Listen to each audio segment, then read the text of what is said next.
पुणे महापालिकेतील सर्वसाधारण महिला आरक्षण जाहीर झालेलं आहे आणि भाजपच्या 3 महिला उमेदवारांची नावं आघाडीवर दिसतात। यामध्ये वर्षा दापकीर, मंजुषा नागपुरे, मानसी देशपांडे या शर्यतीमध्ये आहेत। वर्षा दापकीर, मंजुषा नागपुरे, मानसी देशपांडे या खरं तर शर्यतीमध्ये आहेत आणि नेमके कोण महापौर होतोय पुण्यामधला हे बघणं सुद्धा महत्त्वाचं असेल। भाजपच्या 3 महिला उमेदवारांची नावं ही आघाडीवर आहेत। पुणे महापालिकेमधली आपण ही 3 नावं बघतोय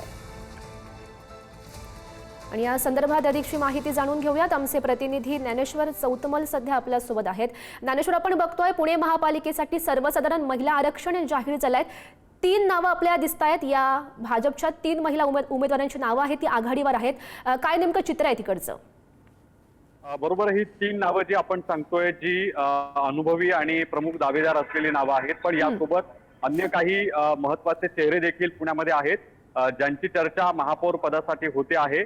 सगळ्यात महत्वाचं म्हणजे भाजपकडून यंदा कुठल्या पद्धतीचं धक्कातंत्र वापरलं जातंय हे बघावं लागेल। कारण आपण काही वेळापूर्वी जेव्हा शहराध्यक्षांसोबत बोललो तेव्हा त्यांचं असं म्हणणं आलं की जी नावं यादीत नसतात किंवा जी नावं चर्चेत नसतात अशाही एखादं नाव जे आहे ते महापौर म्हणून आपल्याला दिसू शकतं। तशी भाजपची आतापर्यंतची रणनीती राहिलेली आहे। प्रामुख्याने जर विचार करायचा गेला तर पुण्यात भाजप ही समाविष्ट गावांमधल्या एखाद्या कोण्या व्यक्तीला, महिलेला ही महापौर पदाची संधी देत आहे की नवख्या कुठल्या एखाद्या नगरसेवकाला महापौर पदाची संधी मिळते किंवा जे अनुभवी महापौर आहेत, उमेदवार आहेत नगरसेवक, त्यांना महापौर पदाची संधी मिळते हे पाहावं लागेल। प्रामुख्यानं पुण्यात चर्चेत असलेली नावं मानसी देशपांडे, रंजना टिळेकर, वर्षा तापकीर, मंजुषा नागपुरे यासोबतच स्पर्धा बापट यांचं देखील नाव चर्चेत आहे। निवेदिता एकबोटे यांचंही नाव चर्चेत आहे। मंजुश्री खर्डेकर यांचं देखील नाव चर्चेत आहे। तेव्हा बघावं लागणार आहे पुण्यात महिला राज येणार हे तर नक्की आहेच, मात्र पुणे भाजप समोर मोठं आव्हान आहे। कारण इतकी सगळी आता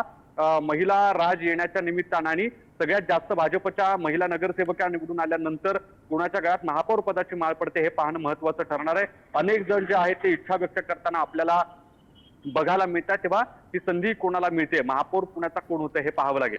बरोबर, नक्कीच ज्ञानेश्वर, अनेक नावं खरं तर समोर येत आहेत। महापौर पदाची माळ नेमकी कुणाच्या गळ्यात पडते हे बघणं महत्वाचं असेल। ज्ञानेश्वर, धन्यवाद दिलेल्या सगळ्या सविस्तर माहितीसाठी।